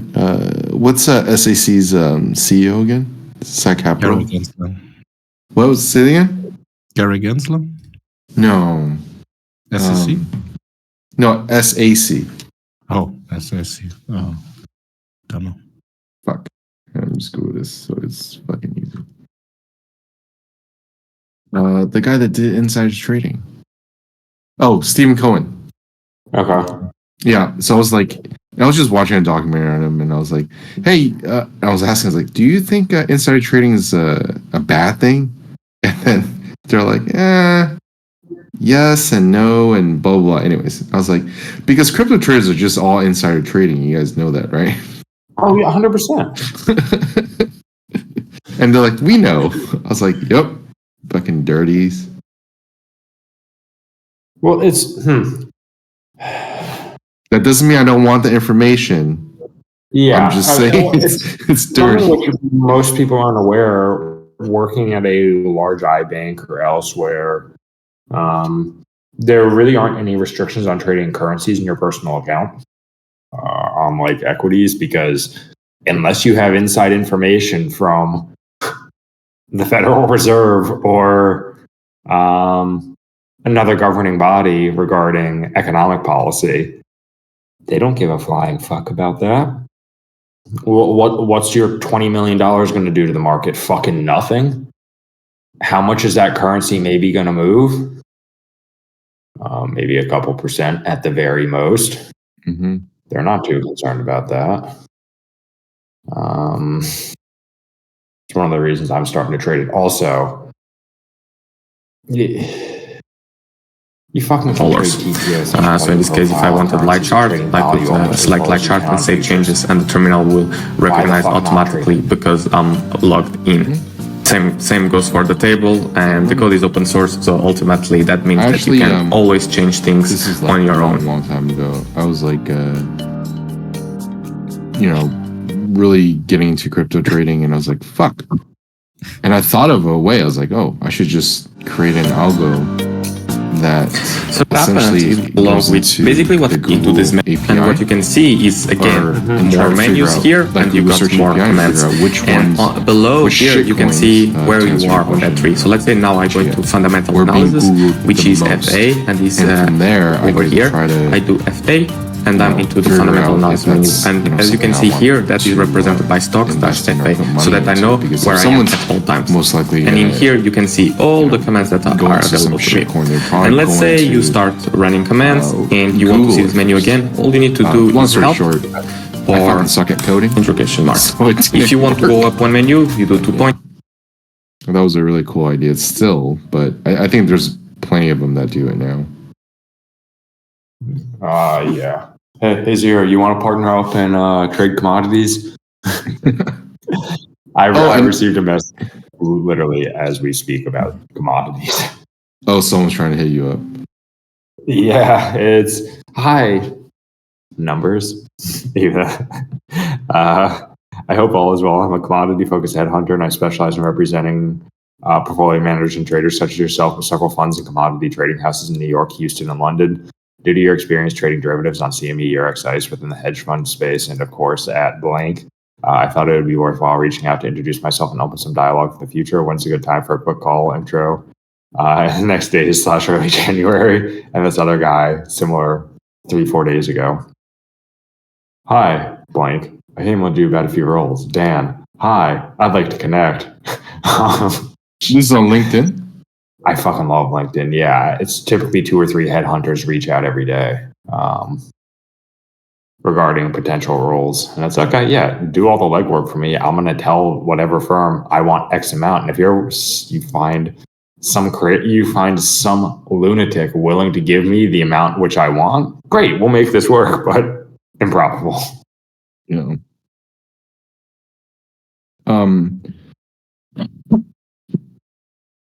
They're really aggressive right now. I think business is pretty bad. Oh no, businesses, a lot of these firms are expanding because they have excess cash sitting on the sidelines. Oh, really? Oh yeah, that's why they're desperate for talent. They have many portfolio managers which have horribly underperformed. Everyone's underperforming NASDAQ this year. I don't care who you are, unless you're leveraged to the fucking tits. Up 46% year to date, 44% year to date. Not Tommy Lee. It's my strategies on NASDAQ are up 23% year to date, which is great. This is the first occasion where the peak equity drawdown is comparable to what we saw in the actual underlying index versus previous years. There was significant outperformance on peak equity drawdown. It's kind of a weird fucking year. It's up 42%. That makes no sense. Actually, correction. QQQ is up 55% year to date. What the fuck?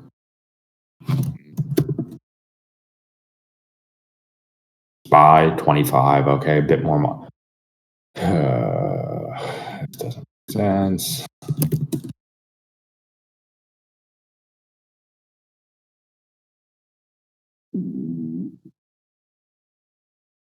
Fucking wild.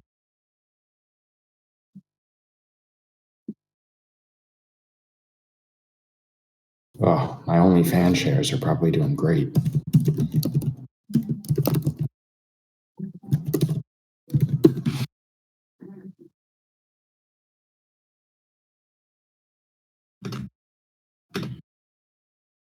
Yeah, I really want to start trading crypto again, but it is not capital efficient being in the US, and I hate it.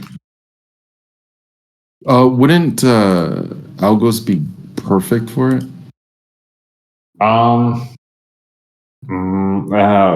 Depending on what you mean by algos, because my firm is one of the current firm is one of the largest market makers on.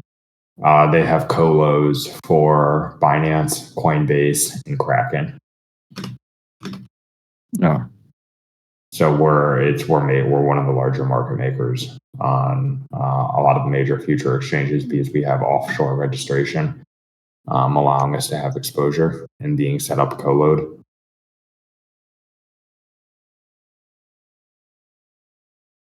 I am still in this position on ES.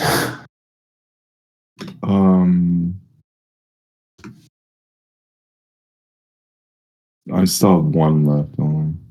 I'm short. Oh, you're shorting ESNS. Yeah, as I said, I took a partial position. I'm short from 48.2475. We put in a lot of volume up there. I figured take a stab. I can manage my risk well. I have a 3-point stop. I'm looking for at least 8 to 9 points. So I like the skewed R. It's 20% of a full position. I don't want to say I don't really care, but I'm willing to take a stab for that. Same thing occurred yesterday. Took a stab at it. Saw 3R. It was only a partial position, so this is more or less a bit more of the fun of, oh my gosh. Oh, yeah, actually, speaking of that, YouTube videos, when you see all of the, everyone here is a gambler. By definition, all of life is gambling. It's about probabilities. But the high or the rush that many of the YouTubers, oh my God, I'm up $500. Oh my gosh. how erratic they are. That is not trading. But whenever anyone says, "Oh, trading is gambling," I'm the first person that says, "Yeah, it is. You're not wrong." But so is all of life. All of life is about gambling and risk analysis. What's the probability? Every time you cross the street, every time you go fly on a plane, drive in a car, you're technically gambling. What are the probabilities you're going to die? They're low enough that you engage in these activities every single day. It's highly improbable that if you walk across the street, you jaywalk, go through a crosswalk, that you're going to be hit by a car. You're willing to take that risk. But if someone said there was a 30% chance every time you cross the street, you're going to die, the probability you're going to cross the street is really low. Everything is gambling. You're more or less skewed with a very high probability that you are not going to die.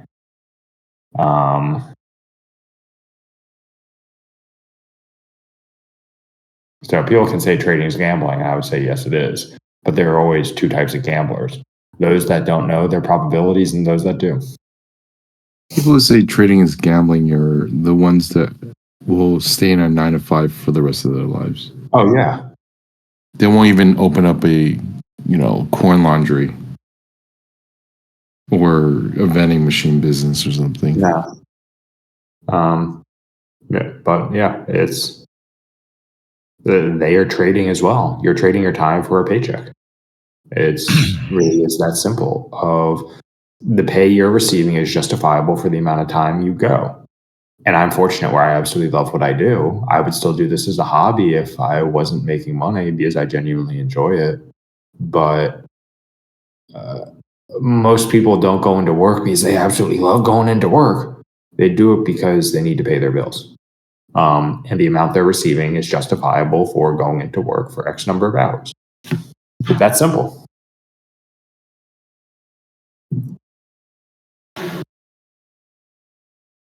Okay, this position is starting to move from the highs. Let's see. Yeah, we put in a lot of volume. Actually, from 48.21.75 up to 48.26.50. Almost all the volumes occurred there. And then from the low of cash session, around 48.08.25 to 48.21, we've only seen 10% of the volume currently distributed around the point of control. So, this is starting to be a pretty interesting setup. I think the skewed entry would be a bit late. Not too late, but I think there's pretty significant skew to risk to reward right here if you're risking roughly slightly above high a day. And looking towards, there is some volume distributed around 48.17, but I think at least if someone were to enter right around now, not financial advice, you could have roughly 3.5 points of risk looking for about 6 to 7 points. And if you're going to be aggressive, start targeting where I want to take a long and have a pending order for a long position at 48.05. I think the risk to reward right here is pretty damn good.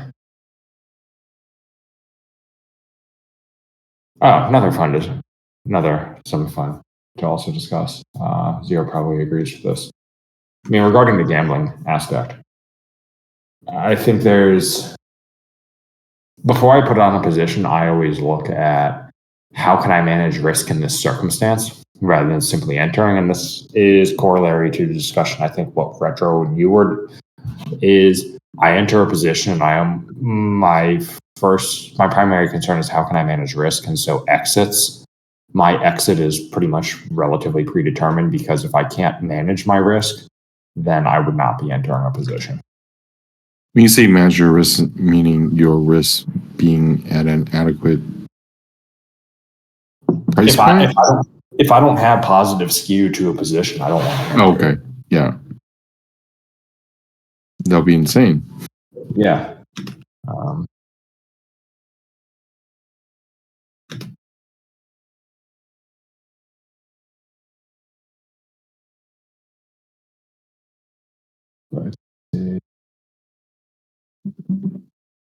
I'm changing some take profits to, rather than 15, to roughly 17.25. That still gives me, that would still give me 2.5 R. I'm looking at how volume is distributed. And if we end up pulling back, wouldn't be surprised if that's a small point of resistance and then actually the full 3.5 are sitting below it. So I would take a partial at 2.5 and look for the full at 3.5 for the scalp. I'm still salty about that crude position.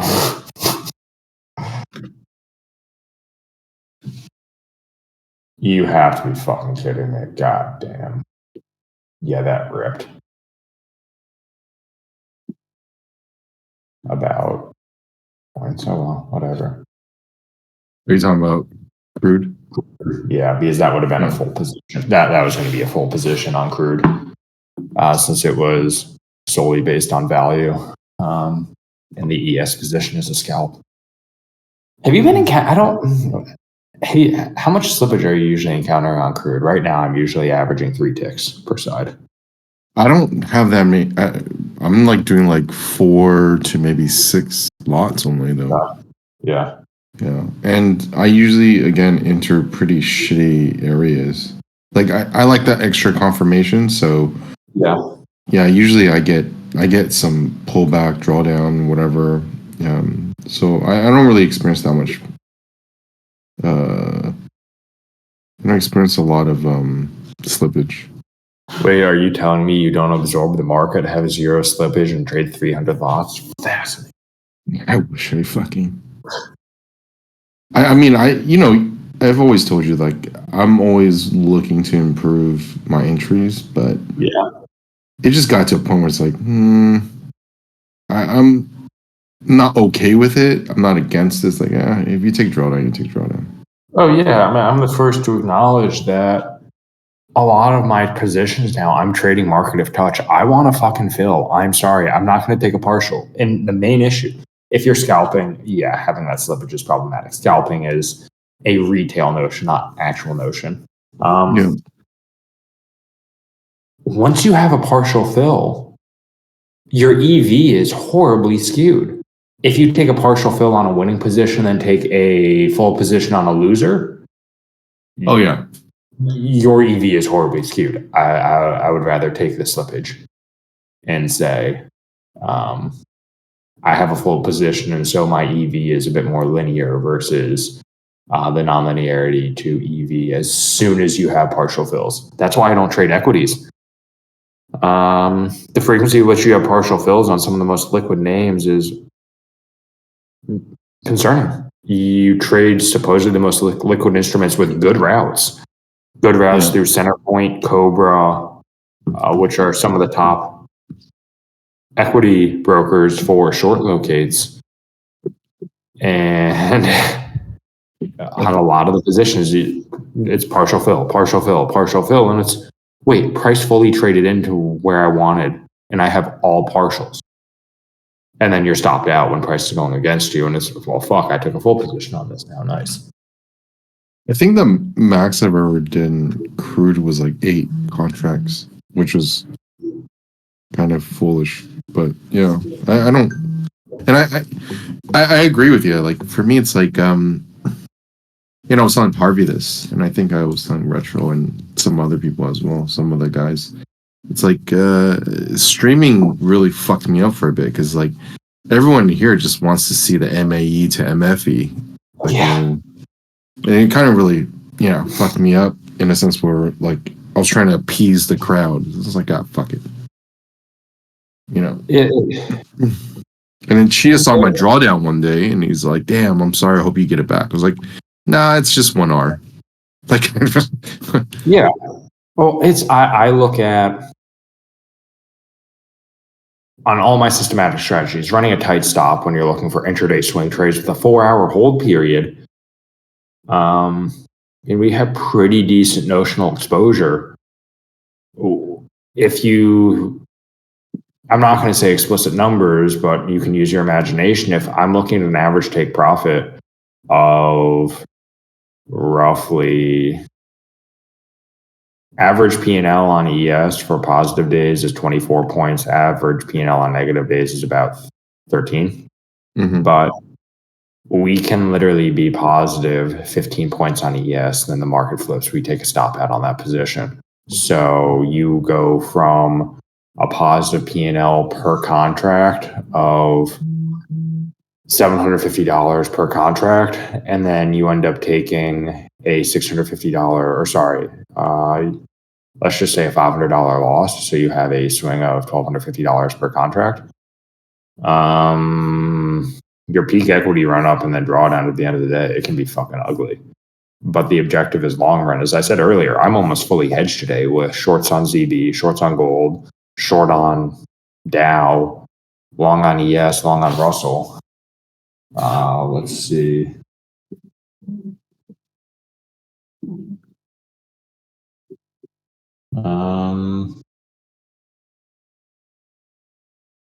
Wait, what the fuck?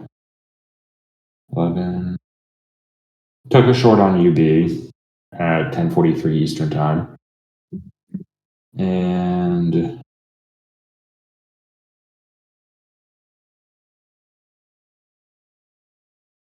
ended up flattening YM for a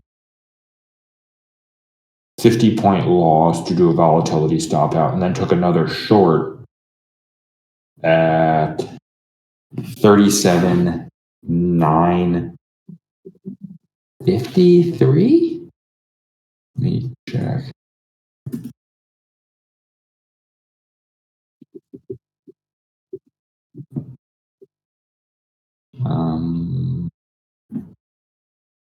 Yeah, 37,953. We took a short, so took minus 60 points roughly, and then now we're short from 37,953. But yeah, we're pretty well hedged across a lot of the instruments. I wouldn't be surprised if we're about flat on Russell, still positive on ES. ZB,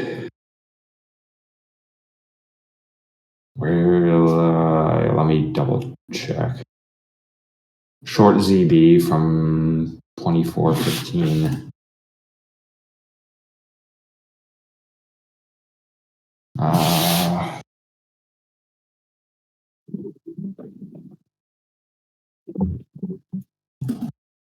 Yeah, everything's in decimal format rather than fractional. So I'm assuming that's. Oh, fuck.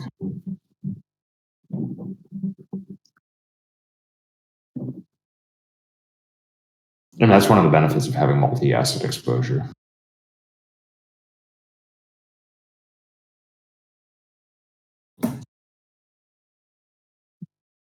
As here we go. Oh no, sorry. 47,943. We're short again, so took 80 point or took a 60 point loss on YM, and then pretty much re-entered almost immediately. So I mean, this is literally reading it off of my notifications. You have that with oh, your thing actually sends that? That's pretty awesome. Yeah. So this is only partial because it's a split between 4 accounts.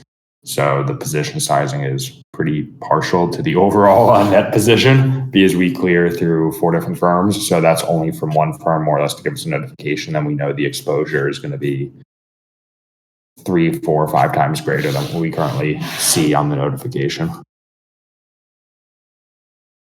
But yeah, it's I don't really have any reservation in saying to anyone, I take stop outs. I fucking do. And you're probably going to hear that 40 to 50% of the time, I am fucking wrong. I am fine with that. The expectation of a 90%, 80%, 70%, 60% win rate, highly improbable. I mean, okay, some people, yes, but if you're going to have positive EV retail wise on an intraday time horizon, not scalping, you're going to often be looking at a 40 to 50% win rate. I'm sorry. YouTube lies. No, can't be. Yeah. So it's, it's something I've found fascinating because retail really is set up to fail when the expectations are high win rate, large R, sniper entries. Sounds good, but sniper entries, little drawdown, but you increase your win rate goes down. I don't think people realize that. If you're having very refined entries, you're with tight stops, you're going to need to take 1, 2, 3, maybe stop outs. If you're not fully systematized with that, mentally that's not going to work well, because then you're going to prematurely take profit after feeling as if, I took a loss. I'm break even now. I want to flatten. If someone scalped with a 6-tick stop loss and they entered 4 times, you have essentially 6 points of, potential drawdown. It's the same shit as mine. Yeah. But they also have higher fees. And stress. Yeah. I don't have. Anyhow, I gotta go. It's after London. I'm trying to be good about getting off at London. I'll see you guys tomorrow. Tomorrow's the game. Yeah. Sorry. Take care. All right. Later, numbers. Later, guys.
I'm still sitting on the CES position. I'll be back in a few minutes. I'm going to go put on my heart rate monitor and change.